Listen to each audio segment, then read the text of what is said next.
আল জামিয়াতুল ইসলামিয়া মাদ্ৰাসা হলমাৰিত এক বিশাল দিনী জলসা ও দোয়া মেহফিল।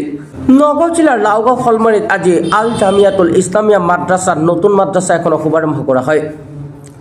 বিশ্ব শান্তিৰ উদ্দেশ্যে আৰু বৃহত্তৰ লাওগাঁও হলমাৰী এখন ড্ৰাগছমুক্ত সমাজ গঢ়ি তোলাৰ উদ্দেশ্যে আজি হলমাৰী মছজিদ পট্টি মাদ্ৰাসা প্ৰাংগণত এক বিশাল দিনী জলসা ও দোয়া মেহফিল আয়োজন কৰা হয়। আজিৰ অনুষ্ঠানত মুখ্য অতিথি হিচাপে উপস্থিত থাকিব হজৰত মুফতি মৌলানা মোহাম্মদ বদিউজ্জামান তাকৰী সাহাব ঝাৰখণ্ড। বিশিষ্ট অতিথি হিচাপে উপস্থিত থাকিব হজৰত মৌলানা খলিলুৰ ৰহমান সাহাব মুহতামিম বেলুগুৰি বানাত মাদ্ৰাসা। মুখ্য কাৰী হিচাপে উপস্থিত থাকিব কাৰী হজৰত মোহাম্মদ আব্দুল ৰাজ্জাক সাহাব। আজি অনুষ্ঠান ভাগ পৰিচালনা কৰিব শিক্ষাবিদ তথা সমাজসেৱক আব্দুল কালাম ছাৰে। আজি অনুষ্ঠিত হ'বলগীয়া দিনী জলসাসমূহ কাৰ্যসূচী ইছলাম ধৰ্মাৱলম্বী লোকসকলৰ উপস্থিতি কামনা কৰিছে উদযাপন সমিতিৰ হৈ শৰীফুল ইছলাম সাহাবে। নমস্কাৰ, আসসালামু আলাইকুম। হয়, আজি আমি ইয়াত হলমাৰী গাঁৱত আমাৰ এখন নৱ মাদ্ৰাসা আমি অনুষ্ঠান মাদ্ৰাসাখন মানে হেৰি কৰিছোঁ, স্থাপিত কৰিছোঁ। মাদ্ৰাসাটো হ'ল আল জামিয়াতুল ইছলামিয়া মাদ্ৰাসা। এই মাদ্ৰাসা উদ্যোগে আজি ইয়াত হলমাৰী গাঁৱত আমি এখন ধৰ্মীয় সভা আয়োজন কৰিছোঁ। ইয়াত আমাৰ ঝাৰখণ্ডৰ পৰা এজন বক্তা আহিব, বদিউজ্জামান আল তাহিৰী সাহাব, তেখেত মুখ্য অতিথি হিচাপে আহিব। লগতে আমি স্থানীয় ওলামাসকল থাকিব ইয়াত। আমাৰ উদ্দেশ্য হ'ল একেটাই, যাতে আমাৰ এই পিছপৰা গাঁওখন যাতে উন্নতি হয়, আমাৰ ল'ৰা ছোৱালীবিলাক ড্ৰাগছ মুক্ত হয়, দুৰ্নীতি মুক্ত হয়, সেইটো উদ্দেশ্য লৈ আমি ইয়াত ধৰ্মীয় সভা পাতিছোঁ। আৰু বিশেষকৈ আমাৰ মাদ্ৰাসাখন যাতে অকণমান উন্নতি হয়, সেইটো হয়।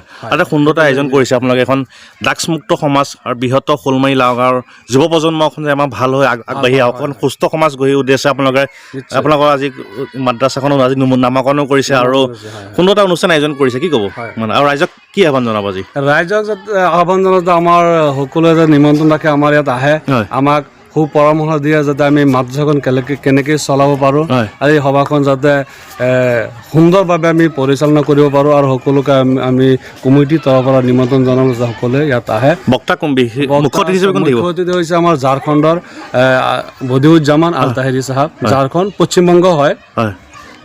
আৰু আপোনালোকৰ অনুষ্ঠানটো যে আজি হ'ব, কেইটা যাব হ'ব?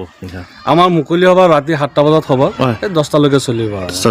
কোন জেগাত উপস্থিত হ'ব ৰাইজ? এইটো আমাৰ লাওগাঁও ইটাপাৰাৰ মানে সীমানাতি পৰিছে। এইটো আমাৰ লাওগাঁও পঞ্চায়তৰ 6 নং ৱাৰ্ডত পৰিছে।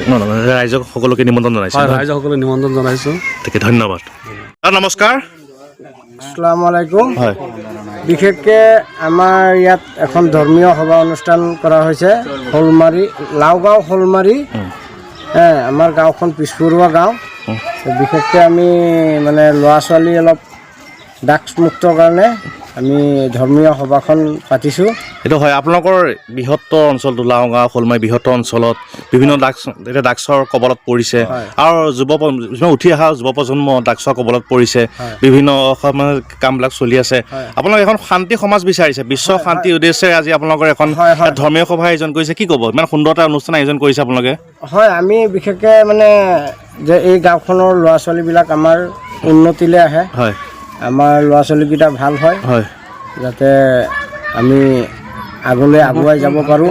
সমাজখন আমাক ভাল লাগে, সুস্থ সমাজ লাগে, আমাক সুস্থ সমাজ লাগে। হয়, এইটো হয়। আপোনালোকৰ আজি আপোনালোকে যে আয়োজন কৰিছে, কোন মাদ্ৰাছাৰ উদ্যোগত আয়োজন কৰিছে আজি সভাখন? এইটো আমাৰ আল জামিয়াতুল ইছলামী মাদ্ৰাসা হলমাৰী। ঠিক আছে, ধন্যবাদ।